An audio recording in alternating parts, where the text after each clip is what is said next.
Right guys, welcome back to the channel. In this video what we're going to be doing is swapping the rear suspension on the Volkswagen Caddy van. So that's the shocks, drop links and anti-roll bar bushes. Let's go ahead, let's take a look. So we start off, I've got the van on the ground. It's not jacked up or anything. This is just a standard height van, it hasn't got lowering springs on it or anything like that to get underneath. So obviously if yours is lowered then you might have to just get a couple of jacks out and jack the van up to be able to get underneath it more easily to start with, but I haven't got that problem with this one. So what I've done is basically, obviously we're going to start with the rear shock absorbers. Doesn't matter if they're not leaking, it's just because if they've done a lot of miles they're nowhere near as good as they were when they was new. So we're in front of the rear wheel and you've got your bottom bolt there, 18mm, and then the top one, I'll just try and get into it, is obviously follow the shock absorber is up there, and that's a 21mm. So like I said, this van's on the ground at the moment, so all I've done is got a decent length bar with 18mm. You could spray some penetrating oil on there as well, just to help on the top and bottom before you start, let that soak in. So all I've done is led on the floor and obviously anti-clockwise to undo them. You can get to this bottom one and you can also get to that top one to crack them undone. Obviously if your van's lowered then you'll have to jack it up to get extra height so you can get under here. And the same on the other side. Now the other side, there's a heat shield slightly in the way, so I'll just show you that. So this is what I used so far. Like I said, 18mm and a 21. I've just got a couple of size different length bars there, and obviously a ratchet. Once you've cracked them undone, you'll be able to ratchet them off. So it's on the driver's side now. Like I said, I'll just show you that heat shield. So see the bottom bolt is the same. On this side you can get to it here. Get your socket and your extension bar, extension ratchet, or your breaker bar on there, no problem. Now the top one, if you see, is up here, and normally all I've done is bend that heat shield just slightly over. So just bend it out the way like that. If yours has got a heat shield on it, it might have already corroded and fell off, but if you got it on there you can just bend that out of the way, and then you can get your socket and your bar, and then it'll come down this way like that. As you can see with these, they're not leaking. It's just they're corroded on the body, and it's just because they're original shock absorbers, so they've been on there the life of the van. These will be original, they've never been changed, so it's worth changing them after so many years. Just because they're not leaking doesn't mean they're no good. I think they've done a lot of miles, done a lot of work, that's why we're swapping them out. And then eventually what we'll do is obviously put some new drop links on it as well, and change the bushes, anti-roll bar bushes, put some poly bushes in there as well while we're doing the back end. So what we've undone is the top bolt, it's on the driver's side. Once you cracked it undone, get it undone a handful of turns and it should just wind out without any pressure on it or anything like that. It should come undone easy up there. So we got that out, so that's actually obviously disconnected now. The bottom one's still in, this is on the driver's side. So the bottom one's still in because obviously we've cracked it undone initially with the bar, like I said. Now what you need to do is get a 18mm spanner, ring spanner preferably, and just hold one side of it. So just hold that side like that, and then when you undo this side, see that'll just go up and just get locked in place like that. Then you can carry on and undo the bolt with the nut on the end. Just carry on, wind that off like that. So as you see, we just got the nut off there like that, removed, and then the bolt like that, so you can pull that bolt out like so. and your shock absorber. So obviously it's just stuck in the bush there like that, and it's off at the top. It's just a case of, obviously you can press them down with your hand. If you pull down on it, it'll come out like that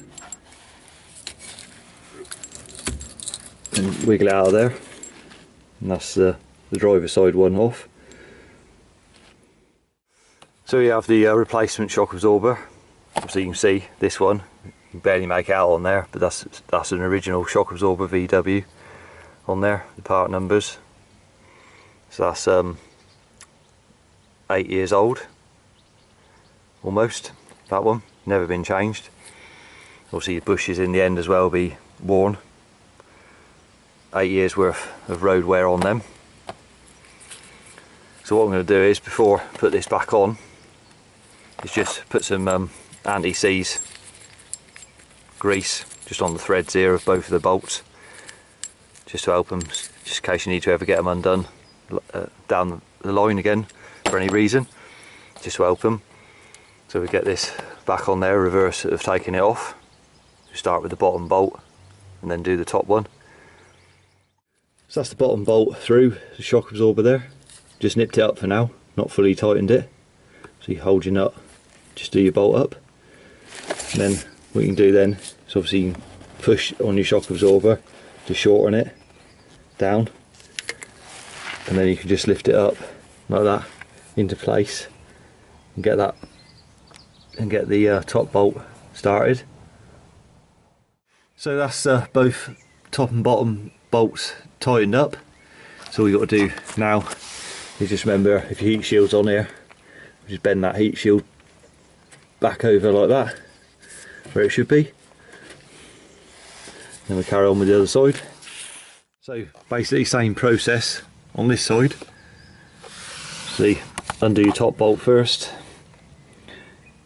get that wound all the way out, and then do your bottom one. So that's the one off the passenger side. Now when you push down on this one, or both of them, these rears, you push down and there's hardly any resistance. You can just push down on them real easy like that, compared to the new one. When you push down on these ones, they're a lot harder to push down on. You go to push on them, you've actually got to force them down. Those ones, you can just literally push down on them, they go straight down with hardly any pressure whatsoever on them. So they might not be leaking, but they're still no good. So next we're going to change these anti-roll bar drop links. So up there, that's a fuel breather pipe there, just next to it. Obviously you've got your top mounting point, which is 18mm spanner, ring spanner on that to get onto it, because it's tight up there with a socket. You might be able to get a socket and a bar on it, but what I did was put a ring spanner on it, an open-ended, put a ring spanner, so on one end like that, and then obviously use another spanner linked to the end of it to crack it undone. And then this end here, so you got your nut on the end like that. What you need to do is hold in the end here, hold that in there, and I'll tell you exactly what it is when I get it off in that, because it could be a Allen key. I used a 5mm Allen key in there just to hold it. So you hold it with an Allen key socket, and then use a spanner on this nut to undo this nut. So an open-ended spanner. So before I held that, I cracked the nut undone first with a socket, 18mm socket on it before I held that.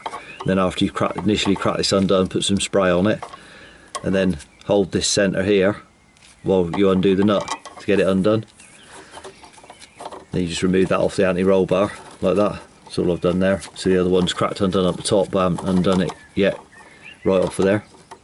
So the anti-roll bar, I'll show you in a minute. Obviously it's just two mounting points there and there, two 16mm. You need a deep drive socket on one of them to reach it, not a shallow one, a deep socket to get that undone. Then obviously you've already removed these out the end, the links out at the end of it, so then you can just remove the anti-roll bar off. So I'll just show you that. Same the other side, same principle for this drop link. Just crack the top ones undone first so you know they come undone, and then undo these bottom ones and remove them out of the anti-roll bar. So here we have the anti-roll bar just taken off. So you've got your brackets that just go over your bushes like that. You can just pull them off the bushes or tap them off with a hammer if they're tight. And you've got your bushes, obviously they've got a split in the back of them like that, so you can just take them off the bar and then clean up where they go. See, what you want to do is put plenty of grease on these and on the bushes and in here to stop them squeaking, otherwise they'll creak if they ain't got no grease on them, especially if you're replacing them with poly bushes. You want to make sure these have got some grease on these, otherwise they'll creak. So we just obviously take these off, you just slide them off like that, and put some grease, clean this up and put some grease on each one, same on that side, before we put it back on. So we got the anti-roll bar back on now, as you see, with the poly bushes in it, with plenty of grease around them. So all we did was start the top bolt first by hand. Just start one of them, start that one, and then leave the bar on the floor, and then just go over the other side, pick the bar up and start the top one over that side, then put the bottom one in, and then we just put the bottom one in this side. Before you put it in, just put plenty of anti-seize grease on it, and then obviously just put it in, make sure it's lined up, and then just start it off. Make sure you don't cross thread any of them, get that started off, and then make sure it clamps in the right place over the bush. And then we'll go ahead and just get your 16mm again and do them up both sides, and make sure it's up like in the rough position like that, so when you put the new drop links on, you know it's going to be lined up like that roughly when you do the bolts up. So and then we'll just take these old drop links off, undo the top bolt, the 18mm, and get rid of these out of the way, ready for the new ones. So we got the drop link off, and like I said, in the end there, it is actually a M6 multi-spline like that is in there. But if you haven't got one, then a 5mm hex head Allen key actually does the job as well, like that. So here we have the original drop link, this VW part, it's original to the vehicle. So the end of it here, you can just move it just with one finger easily like that. Then we got a heavy duty drop link here, and in comparison you can't move that at all. That's how stiff that joint is compared to the original one, which is clearly worn out. So you can't move that, even with your whole hand on it you won't be able to move it. And I said these are heavy duty ones. So before we put these back on with the original bolts at the top, we put some obviously anti-seize on them bolt on the thread. You just take the nut off there. Then before we put that nut back on, we'll put some anti-seize on here as well. And these ones, they don't have anything in the end of them to hold like the original ones did. So these you can just do the nut up without trying to hold that centerpiece, which makes it easier. So this is at the rear of the vehicle, looking towards the front. So you just get your bolt in up there, make sure this pipe's in the right place. So you can just clip that back in. Now what I've done is left that loose, slightly loose. The anti-roll bar bolts are still loose on the clamps. So then what you can do is just lift up your anti-roll bar like that, move your drop link over to one side, and then put it into your anti-roll bar, put some grease on it first and put it through before you tighten up the top and obviously the anti-roll bar and this. So it's easier just to get it in there, just bend it out of the way and slot that in. So same on the driver's side, just get that top bolt started. Obviously you've bent your heat shield out of the way a little bit as well, to bend that back after you finished. And then the anti-roll bar will be stuck up like that because you've already put the other side in, so just bend that out of the way. The roll bar, drop link, sorry, and then just put it in the hole, put some grease on it. Then put your nut on and do that up. Then we can do that one up first, then we tighten that top one up, and then we just tighten up these anti-roll bar brackets. So now we've got the drop links on, they're tightened up, top and bottom. Just go ahead and tighten down your 16mm bolts for your brackets. Now, a handy thing to have for that top 18mm bolt on the drop link would be a ratchet spanner. If you've got a ratchet spanner for that, it'll make life a lot easier if you've got one of those. So I hope you found the video helpful. If you did, remember to give it a thumbs up, subscribe to the channel for more van related content. Till next one, I'll see you then.